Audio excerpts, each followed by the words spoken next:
And with us now is Ryan McGuigan, a frequent guest on this program and the founder of Second Chance Intervention. Ryan, good to have you here. Good to be here. So the holidays, the state police are warning that drunk driving is up and domestic violence situations are up because it is a very stressful time for a lot of people.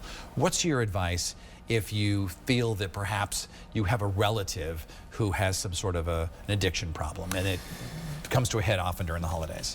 Get on the phone. Call them up. Don't let them isolate. Also, check in with them in the morning and see how they're sounding. Don't let people's addictions take over their life if you can't. If you can interdict in any way, don't hesitate. Do whatever you can. If you have somebody that you believe has an alcohol problem, especially during this time, that problem most likely will be exacerbated. So the best thing to do is to be proactive. And we had a lot of great comments from some viewers because I think you helped them when you came on to talk very candidly and about the foundation of this new organization that you have. So if you're a person who finds this period to be stressful, maybe you're tempted to drink a little bit more or tempted to fall off the wagon, so to speak, to borrow that cliche, what's your advice to them? For them, it's to find a different group. New places, new faces. So if you're isolating and you're by yourself and you're drinking alone, I would say that that's certainly a problem.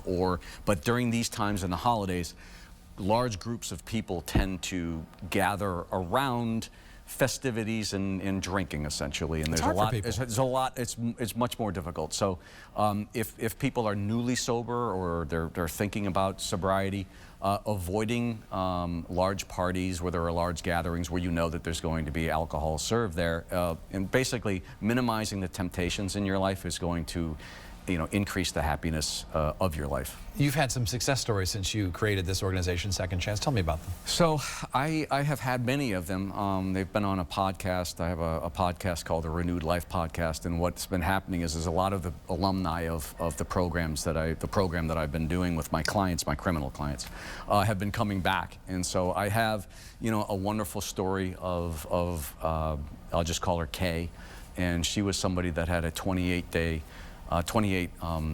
bag of heroin a day addiction. 28 bags a day. And she was 17 years old. And she came on the program to announce to me that 10 years later, she's a PhD candidate at Wesleyan. And I can't tell you how proud I am of her. I had another kid came on, and he came on to tell me that 11 years ago he met me. And he said, man, when I met you, I told you to go to hell and I wasn't going to get sober. And he was at that time looking at 17 years in prison for the amount of drugs that he had.